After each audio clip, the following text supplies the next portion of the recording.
បាទនេះជាការប្រកួតរវាងកីឡាករ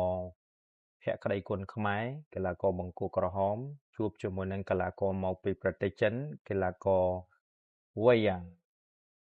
នេះជាការប្រកួតនៅថ្ងៃទី5ខែ4កាលពី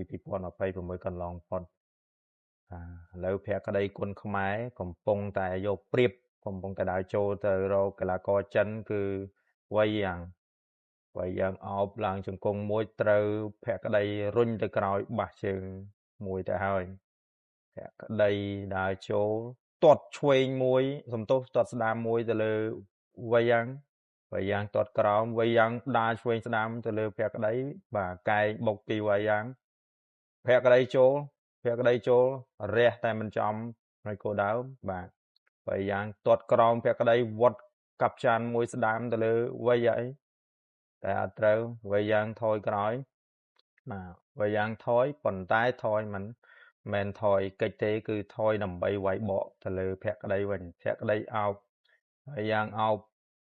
ណាឡើងជង្គង់មុនបាទភក្តីអុកជង្គង់មួយទៅលើវ៉ៃយ៉ាងទប់ជង្គង់ទៅលើភក្តីមិនឲ្យភក្តីធ្វើអ្វីបានតតែសោះសញ្ញាកដាបបែកបាទ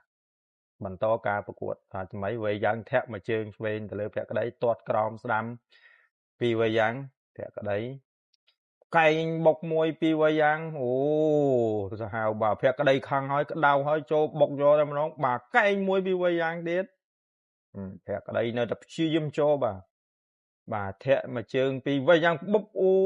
ក្បាច់ពិសេសបាទភក្តីចុកទៅហើយបងប្អូនចុកហើយយ៉ាងម៉េចយ៉ាងម៉ាទេបាទអាញាកដាកំពុងតែរាប់ហើយទៅមិនរួចទេភក្តីពិសេសណាស់បាទក្បាច់នេះពិសេសមែនតែនគឺឲ្យតែកីឡាករមកពីប្រទេសចិនគឺឆ្ងាញ់ណាស់អារឿងវត្តពីក្រោយបាទធាក់បែរក្រោយដែលយើងមិននឹកស្មានដល់ណាដោយករណីភក្តីអញ្ចឹងគឺចុកម៉ែចុកហើយបងប្អូនបាទគឺចុះចាញ់ដោយស្វ័យប្រវត្តិតែម្ដងបាទ